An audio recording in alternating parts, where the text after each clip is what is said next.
The term, Shroud of Turin, is known to refer to a linen sheet of specific dimensions, 4 meters and 42 centimeters long by 1 meter and 13 centimeters wide.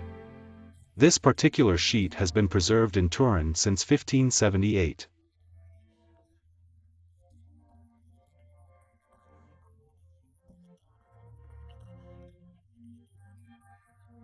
The ochre-yellow cloth bears visible imprints on both its front and back surfaces, which reproduce the image of a human figure.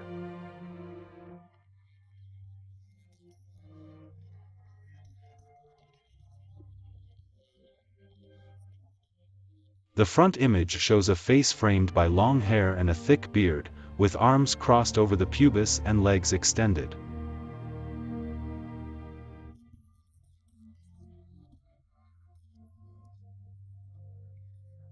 The back image shows the nape, the back, the legs extended, and the soles of the feet.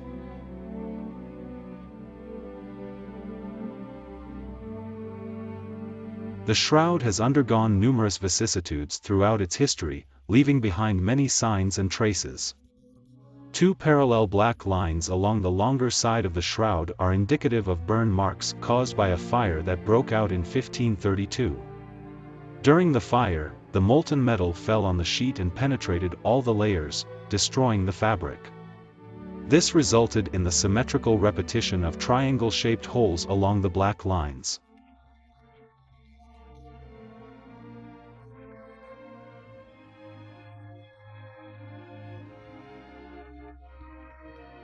The damaged sheet was repaired in 1534 by the Clarisses of Chambéry, who covered the holes with patches made from a linen fabric called tissue from Holland.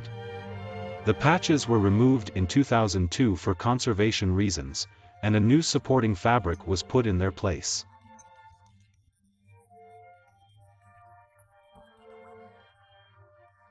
In the central area of the shroud, large stains in the shape of diamonds with jagged edges are visible, caused by water that wet the fabric at some point in its history.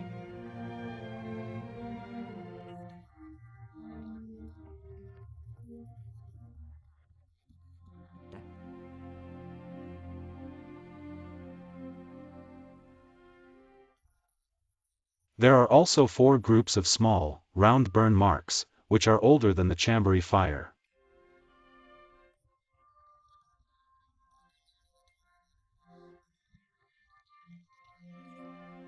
A strip of the same fabric as the shroud, 8 centimeters wide, was sewn along the upper edge in ancient times, with noticeable gaps at the 2 extreme edges. The lower edge has a gap that corresponds to the area from which 2 tissue samples were taken in 1973 and 1988 for scientific study.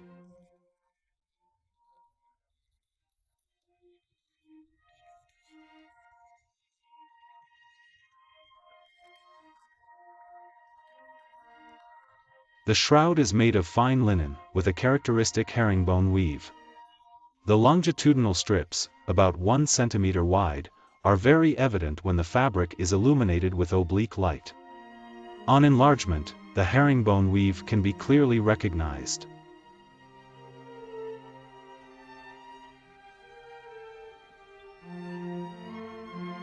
The man on the shroud bears numerous contusive injuries that have been carefully studied by forensic doctors.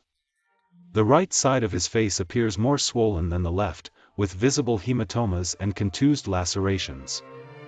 His nasal septum is deviated due to a fracture, indicating that he was savagely beaten in the hours before his death. Numerous sinuous bloodstains can be seen on his forehead, the back of his neck, and throughout his hair, emanating from small wounds with pointed diameters. These stains radiate out from his head in a spoke-like pattern, suggesting that a helmet of sharp, pointed thorns was pressed onto his head. The characteristics of the bloodstains allow for distinguishing between injuries to arterial and venous vessels. Of particular interest is a bloodstain on the center of his forehead that flows from a wound in the frontal vein, taking on the characteristic shape of an inverted 3 as it follows the contours of his forehead. On the right side of his chest, there is a large bloodstain that flows from an oval-shaped wound caused by a pointed and sharp object that struck between the 5th and 6th ribs, penetrating deeply. The characteristics of this wound indicate that it was inflicted after the subject's death. The serum halo around the blood indicates that the blood had separated from the corpuscular portion, a common occurrence in blood that has exited a corpse. The imprints of the subject's arms on the anterior image of the shroud are clearly identifiable, with his arms outstretched and his hands crossing at the level of his pubic area. The long bloodstains on both forearms that appear to run upwards are actually formed when the body was hung on the cross, and therefore the wrists were higher than the elbows.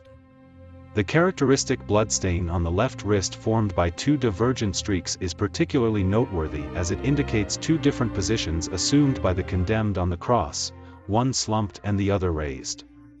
The absence of the image of the thumbs on the shroud is significant as it could indicate damage to the median nerve or tetanic contraction. The location of the wound on the wrist rather than in the palm of the hand, as depicted in traditional iconography of crucifixion, is also noteworthy. The ecchymoses and abrasions on the chest, back, and lower limbs consisting of round, approximately 2 cm long figures suggest injuries caused by a flagellum, a Roman torture instrument consisting of a wooden handle with cords at the end to which small metal balls were attached.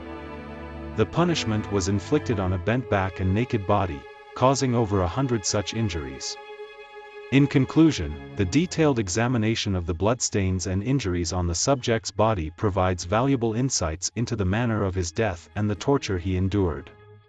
The information gleaned from this examination can help to provide a better understanding of the historical context and cultural practices of the time. The description of the wounds on the man on the shroud continues with more details on various parts of his body. At the height of the left scapular area and the right suprascapular area, quadrangular bruises can be observed.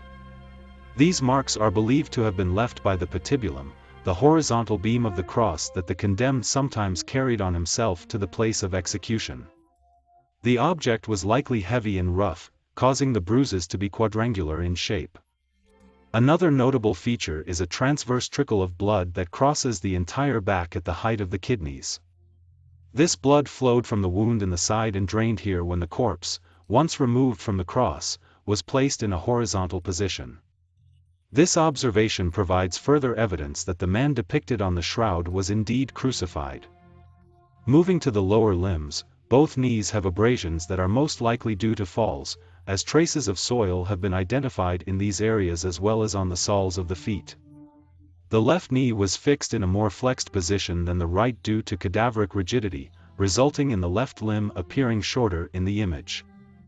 The sole of the right foot is clearly imprinted, while only the posterior part near the heel is visible on the left foot. This suggests that crucifixion was carried out using a single nail and overlapping the left foot on the right foot. On the sole of the right foot, a nail exit hole can be seen from which rivulets of blood flow down towards the toes. By transforming the image of the shroud into its photographic negative, the brightness is obviously inverted, and the true appearance of the man on the shroud appears as if he were in front of us. This finding has helped to enhance the details and features of the man's body, providing more insight into his physical characteristics and the wounds he suffered.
For more information, please check the links in the description of this video.